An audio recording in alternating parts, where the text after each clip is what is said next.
About 6 weeks, the federal government will run out of money. We won't be able to pay our bills. So, Senator, are you saying the United States is now about to go bankrupt and that the U.S. banks are also closing down, going bankrupt? And all of this is happening because the United States is trying to start World War III? Okay, so we've all heard that the U.S. is running out of money by June 1st.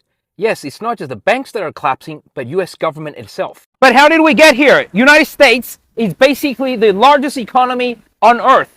How is it possible it's running out of money and can't repay back its debt?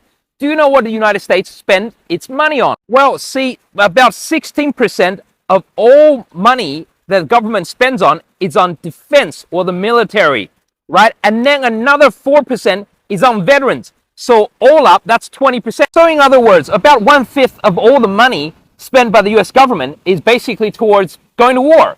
Okay, you say there's a threat from countries like China. Maybe we need to spend that money to go to war with someone like China. This is the total amount of money spent on military around the world.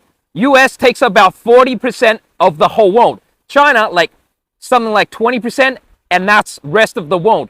Why does the US need to spend that much money to go to war? Who will? And of course, we heard about all the banks. The private banks are collapsing inside the United States as well. There was Silicon Valley Bank, First Republic. That was the second largest bank collapse in US history. And now, just yesterday, this Western Pacific Bank or whatever, more banks are collapsing. Can the US government save these banks? So it is Janet Yellen at the Treasury that is basically saying they are considering to protect all the deposits, even the ones that are uninsured above $250,000 in every US bank, to try to stop this regional banking crisis. Because see, up to this point, it's the FDIC, Federal Deposit Insurance Company, that is protecting all your deposits.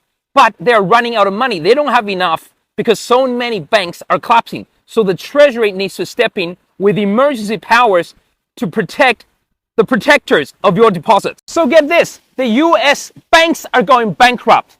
And the ones who can protect them is the US Treasury or US government. And they're also going bankrupt. So what happens then when these banks go bankrupt? And why are they going bankrupt? Because they're trying to fund this war with China, supposedly, to fight World War III. But guess who the US government is asking to buy those US Treasury bonds to help finance the US government? That's right, you guessed it, China. See, if you add up the Treasury holdings of China and Hong Kong, which is part of China, both of those still makes China the overall largest holder of US Treasury bonds. So US will be asking China to buy those US Treasury bonds to pay for a war with China. Do you think China will buy those bonds?